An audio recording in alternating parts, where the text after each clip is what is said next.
हज़रत मुफ्ती शमाइल साहब ने जिस जुर्अत के साथ और हिम्मत के साथ और जिस हुस्न अंदाज के साथ मुल्हिद जावेद अख्तर साहब को जवाब दिया है, तो इससे पूरे आलम इस्लाम में खुशी ही खुशी है और दिल बाग-बाग हो गया है और अल्लाह तबारक व तआला के वजूद के ऊपर और यकीन पुख्ता हो गया है।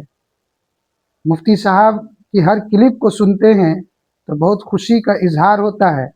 आप लोग भी उनके क्लिप को सुने और उनके दलील को सुने, इंशाअल्लाह खुशी और खुदा ताला के ऊपर और यकीन आपका बन जाएगा।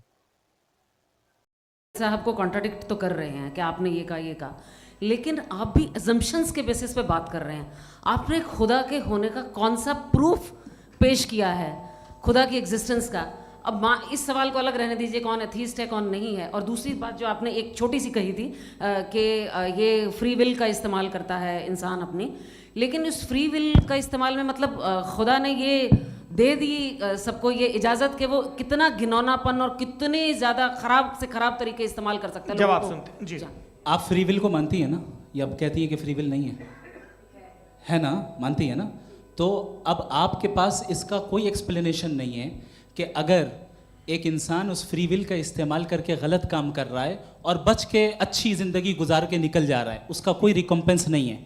हमारे वर्ल्ड व्यू में जो इंसान गलत काम कर रहा है उसको भी रिकम्पेंस यानी उसका बुरा बदला मिलना है, और जो सही काम कर रहा है उसको सही बदला मिलना है। लिहाजा जो फ्री विल है वो इस तरीके से है कि एक लिमिटेड टाइम तक खुदा ने मोहलत दी है। ऐसा ही नहीं कि छूट दे दी, जो करना है करते रहो हमेशा।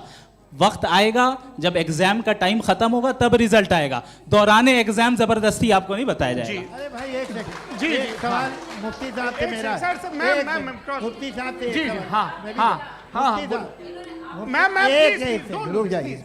आपसे फोन आप इसके बाद पूछ आपसे लीजिएगा, माइक यहीं छिन रहेंगे वो। चुका। हाँ, बोलिए। मैं मुफ्ती मैम, साहब एक एक ही सेकंड। सवाल करता हूँ कि अगर जो हो रहा है फ्री विल से हो रहा है और एक दिन बरोज़ क़यामत इंसाफ होगा मैशर में वगैरह वगैरह, तो दुआ क्यों मांगते हैं लोग? दुआ मांगते हैं इसके मतलब है अभी भी उसने ये डिपार्टमेंट रखा है कि मैं रोज़मर्रा की ज़िंदगी में इंटरफेयर बिल्कुल कर बिल्कुल, सकता हूं। He can. तो तुम कैन हो, तुम मुझे नौकरी दिला देते हो, मेरे बेटे को ग्रीन कार्ड दिला देते हो, और 45,000 बच्चे मरते हो उन्हें रोकते नहीं हो। नहीं तो क्या आप ये कह रहे हैं कि इस दुनिया में जालिमों को कभी पकड़? अरे जो भी पकड़ होगी वो बच्चे रोते हैं। बिल्कुल, देखिए वो औरतें मैंने रोती अपने हैं ओपनिंग जिनके बच्चे स्टेटमेंट में मरते हैं। यही कहा था आप कि मुझे जनाब नौकरी जावेद दिलवा साहब सिर्फ रहे हैं, इमोशनल मेरी आर्गुमेंट बेटी की जैसे सही दिस इज जगह एन शादी इमोशनल करा रहे हैं। आर्गुमेंट। ये छोटे मोटे देवियों काम और इसके सज्जनों, पीछे देवियों और इसके सज्जनों, पीछे का रीजन मैंने बताया क्या है। देखिए, इसके मैं पीछे का बार-बार यहाँ विजडम क्या है पर मैंने बताया। मंच से आप लोगों को सज्जनों इसलिए कह रहा हूं ताकि थोड़ा सा आपके कॉन्शियंस पे जोर रहे कि आपको ऑर्डर बचा के रखना है। वक्त तय हुआ था, ये वक्त पूरा हुआ, आपने इतने धैर्यपूर्वक सुना, मैं आप सबका बहुत बहुत शुक्रगुजार हूं। यदि इन दोनों विद्वानों की इच्छा होगी तो कभी हम इस बातचीत का राउंड 2, राउंड 3, यही तो देखिए खूबी है इंसान की कि बहस मुबाहसे में वो पड़ा रहता है। आप लोगों ने बड़े धैर्य का परिचय दिया, बहुत बहुत शुक्रिया। इसी के साथ ये बातचीत यहाँ पे आप समाप्त लोग को होती है। मैं एक बात बता दूं, ये सारी बहस हो गई। अब मुफ्ती साहब और बड़े मुफ्ती साहब इन साथ के साथ मैं खाना खाने वाला हूँ।